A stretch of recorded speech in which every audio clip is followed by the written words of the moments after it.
à tous et bienvenue sur les Azaventures, le podcast de voyage intérieur et extérieur d'une femme qui voyage seule. Aujourd'hui, j'aimerais vous partager à nouveau la situation actuelle que je vis ici aux Philippines. Donc voilà, ça fait bientôt 3 mois que je suis arrivée dans cette baie de Tombobo au sud de l'île de Negros. Et comme un peu partout dans le monde, au niveau Covid, pas grand changement. Les frontières sont toujours fermées aux touristes. J'avoue que j'avais espoir que ce début d'année, les frontières allaient un peu plus s'ouvrir et que ça allait changer pour le Covid. Mais apparemment, non, pas de changement. Partout pareil, ça stagne et il n'y a pas beaucoup d'ouverture. Donc psychologiquement, ça m'a refait un petit coup pour me dire que c'est pas pour maintenant que les frontières s'ouvrent. Donc mon projet de Taïwan-Japon cette année est toujours en suspens, sans savoir si ça sera faisable ou pas. Et on attend pour voir ce qui se passe. Et je me prépare donc psychologiquement pour les 6 prochains mois qu'il y a possibilité que ça reste ainsi. En fait, moi, je remarque que je suis un peu comme l'eau. Quand l'eau a besoin de bouger pour être claire, pour être vaillante. Imaginez l'eau d'un torrent comme elle est claire, vivifiante, qu'elle bouge. Elle a du tonus. Et là, l'eau dans cette baie qui est stagnante, qui est boueuse, qui est verte. J'aime bien cette image. Et c'est vrai que je suis de l'eau en mouvement. Et j'ai besoin de ce mouvement. Du coup, je me suis prise en main et j'ai décidé que 2021 sera l'année où je vais faire tout ce que je voulais faire ces dernières années et que j'ai jamais pris le temps ou j'ai repoussé à demain. C'est ainsi que j'ai commencé mon année avec 3 jours de jeûne déjà. Le premier, 2 et 3, c'était sans manger pendant 3 jours, ce qui fait un bien fou à son corps, surtout après les fêtes. Donc j'ai commencé l'année avec ça.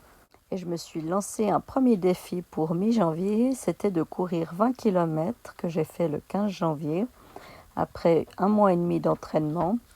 J'ai toujours été une coureuse de fond et là ça fait 12-13 ans que je n'ai pas vraiment couru d'une longue distance pareille. Et c'est un bien-être, ça m'a fait vraiment du bien et je retrouve ces sensations de plaisir dans la course à pied que j'avais un peu oubliées. Et donc voilà mes premiers défis de l'année. J'ai eu la chance aussi d'avoir un petit fan club qui m'a accompagné durant cette course et qui a fait un petit montage vidéo que vous pouvez retrouver en lien dans les commentaires en dessous. J'ai eu une révélation pendant cette course et j'en parle justement dans la vidéo, donc vous pouvez suivre ceci. Pour la suite de mes défis de l'année, j'ai déjà quelques petites idées pour les prochains mois, mais j'en parle pas trop avant, donc vous aurez la surprise au fur et à mesure que le temps passe. Et vous, qu'avez-vous décidé pour 2021 ? Voulez-vous la subir ou voulez-vous la franchir ? Ceci me fait penser à une petite phrase que j'avais créée une fois. La voici. Vis-tu par ce que tu fais ou fais-tu par ce que tu vis ? Après ces quelques réflexions, je vais quand même vous parler de qu'est-ce que j'ai fait ces 3 derniers mois dans cette baie de Tombobo. Pour commencer, le shopping. Oui, il faut bien se nourrir. Alors de temps en temps, je dois quand même aller au marché et au supermarché pour remplir mon tas. Et puisque c'est une tare pour moi, le shopping, c'est pas quelque chose que j'aime beaucoup. J'aime beaucoup le faire dans le marché vivant, le marché frais avec les locaux et vivre ces moments, j'aime beaucoup, mais le fait de juste aller pour acheter, pour consommer, j'ai un peu plus de problèmes. Donc chaque fois que j'y vais, j'achète des kilos et des kilos pour aller le moins souvent possible. Et du coup, en 3 mois, je suis allée que 3 fois. Une fois par mois me suffit amplement pour remplir mon tas et avoir de quoi manger pendant 1 mois. Ceci m'évite de porter le masque, parce que dans la baie, on n'a pas besoin de porter le masque. Mais dès qu'on sort de la baie, qu'on va sur les routes et dans les villages et villes, on doit porter le masque. Et voire même des fois le face shield, qui est en fait le bouclier facial. Donc des fois à 35 degrés avec ce bout de plastique plus le masque devant la tête, je vous jure que c'est pas facile à respirer.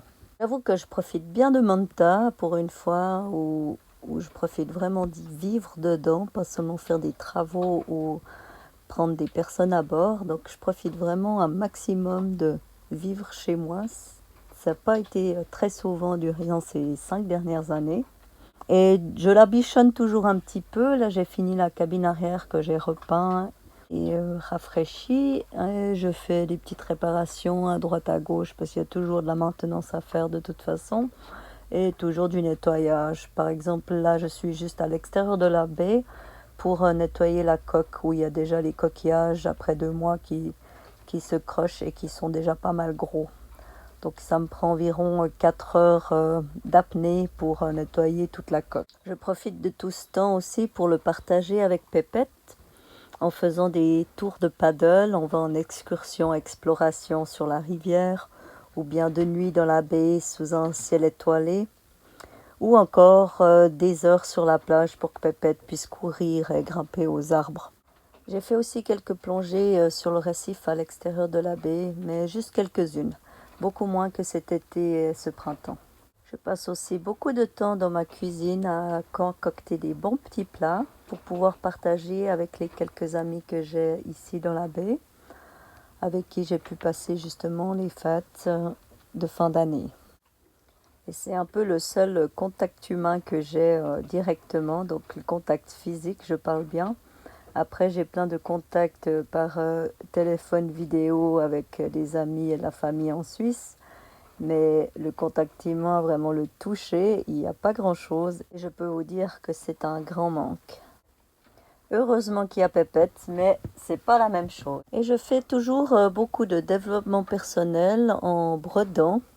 Ce sera mon travail quand il sera fini. J'appellerai ça mon travail du développement personnel.